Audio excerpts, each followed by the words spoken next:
Huge trade in the NBA. The Nets add a superstar in James Harden, and the Houston Rockets add a boatload of draft picks. More on the analysis after the intro. Roll it! I want Iguodala. Let's go home, ladies and gentlemen. Let's go home.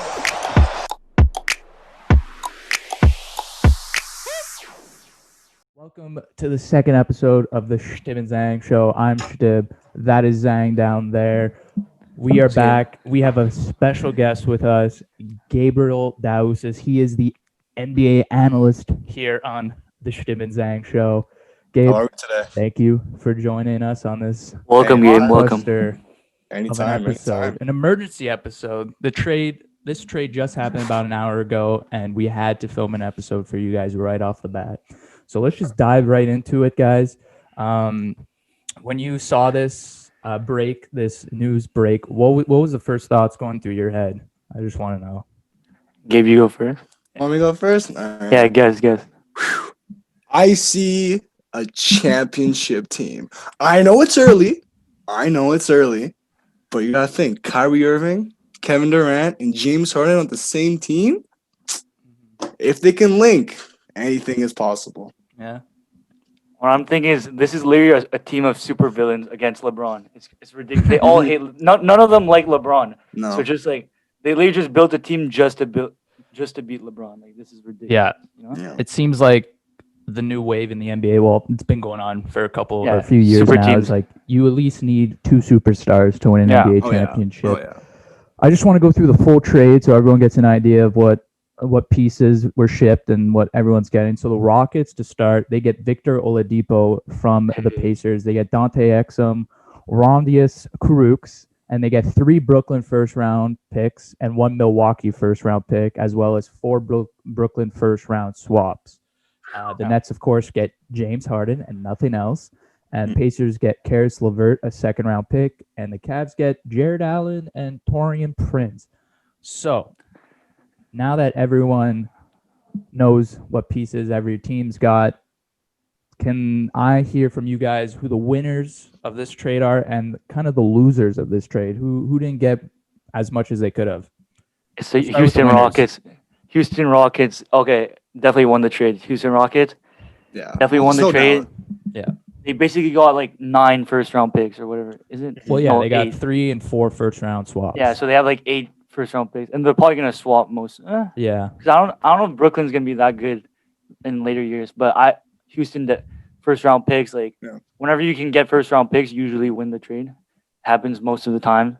And anyways, James Harden was like his contract was big, like he was kind of like going out of his prime, and like the attitude, he's not a good locker room guy, so it's fine.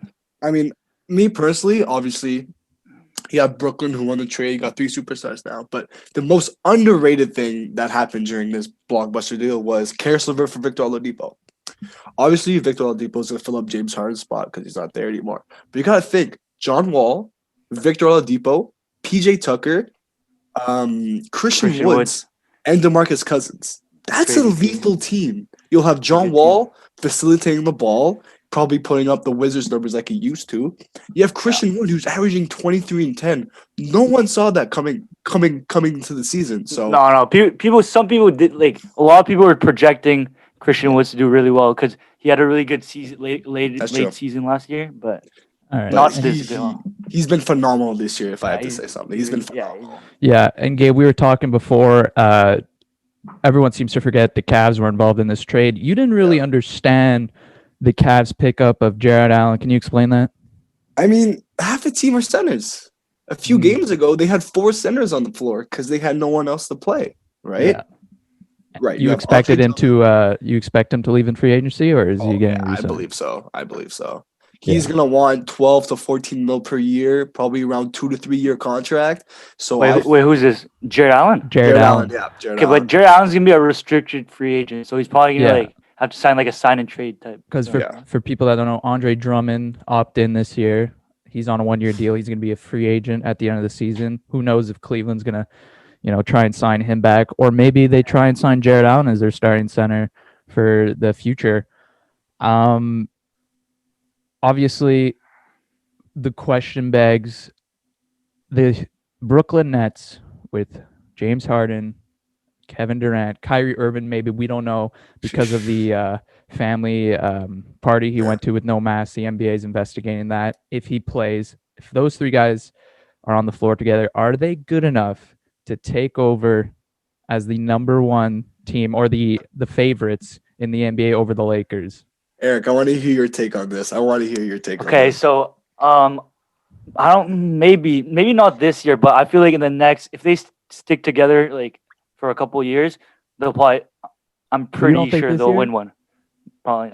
I think this is LeBron's year. I'm telling you, this is LeBron's year. Last year too. I still have the Lakers favorite this season. Lakers. I think Lakers are winning. Their chemistry is 110%. LeBron and Anthony Davis are probably the best duo that's happened in the last 10 years. Sorry, LeBron and D-Wade. But it's true. Came back, had a phenomenal season this year, and they're on pace. They're the number one seed. They're on pace to win 50, 55, 60 games. So I don't see anyone being the Lakers. I think the biggest concern for me is what we see a lot with superstar team-ups is sometimes it goes really well. Like we saw with LeBron and AD, they win a championship. Sometimes it falls through, where we saw with James Harden and Russell Westbrook. True. The biggest thing I'm worried about for the Nets is when it comes to ball sharing, is if James Harden, a guy who drops 40 points, like it's nothing. He's not going to be able to do that. I feel like drop those big numbers when he has to share the ball with guys like Kevin Durant and Kyrie Irving. Is that something you guys share as well, or do you not think it's going to be a problem this season? I honestly, I think it's gonna be a problem because the thing is, I feel like if Kyrie comes back, Kyrie has a very big ego, kind of thing going on, and so does Harden. Kevin Durant, he can play off ball. So like, he showed it. He showed it on the Warriors. So I don't really like Kevin Durant's like very versatile, but it's mostly Kyrie and James Harden. I don't think that's gonna work out. I don't know. I think the biggest problem they have is Kyrie, right? Stephen A. said a few days ago he should retire. He should retire, right? This guy doesn't like playing basketball right now. You're a professional athlete and you don't like the sport you play. You're getting paid $millions to do it. But it's not he doesn't like the sport. He doesn't like what comes with the sport. So like all the media, because the media hates him. And and I don't think some good reason. Media. I mean, there's some good reasons. Told them they're pawns. Obviously, the biggest factor is the Rockets, the Nets. But hold on, the Pacers pick up Karis LeVert. What's that Pacers squad looking like? Did they get better? Are they well suited now for the future? Picking up a guy like LeVert. I'm excited for Indiana this season. Same. I'm excited. Malcolm Brogdon, Karis LeVert, Sabonis, Miles Turner. Pacers are already a top 5 defense in the league, and plus you're adding a scoring punch that Karis LeVert can add to the team. I have them as a 4 or 5 seed this year in the Eastern Conference Finals. Because Oladipo just came off an injury, so like he was playing okay, but he wasn't. Karis LeVert, like people have pegging him to have a breakout season for years. I think this is his year. I honestly can see him. He's gonna be the number 1 option on the team for scoring, which I'm saying. And Sabonis. Sabonis. I can see Karis LeVert averaging 20, 24 points a game on really good efficiency too. This season? Yes, this season. I don't know about 24, but like like low 20s maybe. Hey, I don't know about 24. You got Nate McMillan, who is an offensive defensive coach for the Indiana Pacers, and he will put Karis LeVert in floppy plays. He'll put him off screens, pick and rolls. Karis LeVert will have all the opportunities to get his shots off. No, but they have a lot of scorers already. So they have like even TJ Warren, Malcolm Brogdon's got to get Sabonis, Turner's got to get his shots. Malcolm Brogdon has never been really phased with taking shots. He's more of a playmaker. You even saw it last year. He averaged a career high in assists, and he will be the main focal point running the offense. So I think he'll take a step down and let Karis LeVert take his shots. Finally, the Rockets, obviously, they get weight lifted off their shoulders. They move a disgruntled James Harden, and they receive a previous disgruntled player in Victor Oladipo. There was claims that he wanted to be traded from the Indiana Pacers. He came out and said, no, that's false. But obviously, in the end, it seems like that was true, as he is now headed to the Houston Rockets to play alongside John Wall and DeMarcus Cousins. What do you guys think the season for the Rockets is going to look like? So I think the Rockets are going to be like a borderline playoff team this season. Because the thing with even John Wall, when he was playing on the Wizards, they're like 6th seed, like 5th seed sometimes. They were never up there. So like right now they have Wall, they have Oladipo. Cause like it's a good team, but they don't have the chemistry yet. And I feel like they've never played with each other. So I still think they'll make the playoffs, but it's gonna be like maybe even like a 7-8 seed type thing. they're in the West. The West. Yeah, they're in the loaded, West. Yeah. If they're in the East, I'd easily put them as a 5-4 seed. But the only reason I pegged them to be in the playoffs is because of John Wall. John Wall, like he just has like John Wall's been knows putting how to up play basketball. buckets this John year. Wall man. did say just yesterday, there was after their game that they lost, John Wall said if everyone's on the same page and everyone wants the same thing, then the chemistry is going to be there and we could take off. Obviously, he's referring to guys like James Harden who are disgruntled, didn't really want to play on the team. Now that all these guys, Victor Oladipo, now that they got rid of James Harden and they got guys that want to play and win on this team, they got away from their old teams and now they're on a new, fresh team and they want to prove that the Houston Rockets, even losing James Harden, are still a competitive team. And they did that. You think what John Wall was saying is true? I believe so.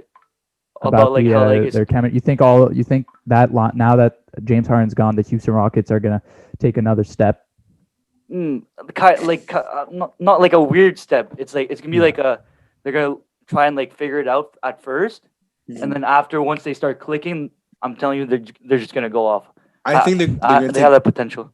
They're gonna take a bigger step next year. This year, they're just gonna fine tune things, find their chemistry, find the roles that they will fit in for the team. But I honestly think that next year is gonna be very, very surprising for a lot of NBA fans with the Houston Rockets.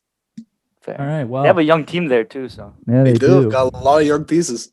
A lot of young teams. Well, let's thank Gabe Daoussis, our NBA analyst here on the Chtib and Zhang. So thank you so much for giving your insight here Anytime. on the NBA on this episode. This was a short episode than usual, but obviously this was our first reactions to the James Harden trade. Episode should be longer, like you saw in the first episode. But that's going to be it for us. Thank you so much for listening to the Chtib and Zhang show. Thanks once again, Gabe, for tuning in, and we'll see you guys next time. See ya. Peace out, everybody.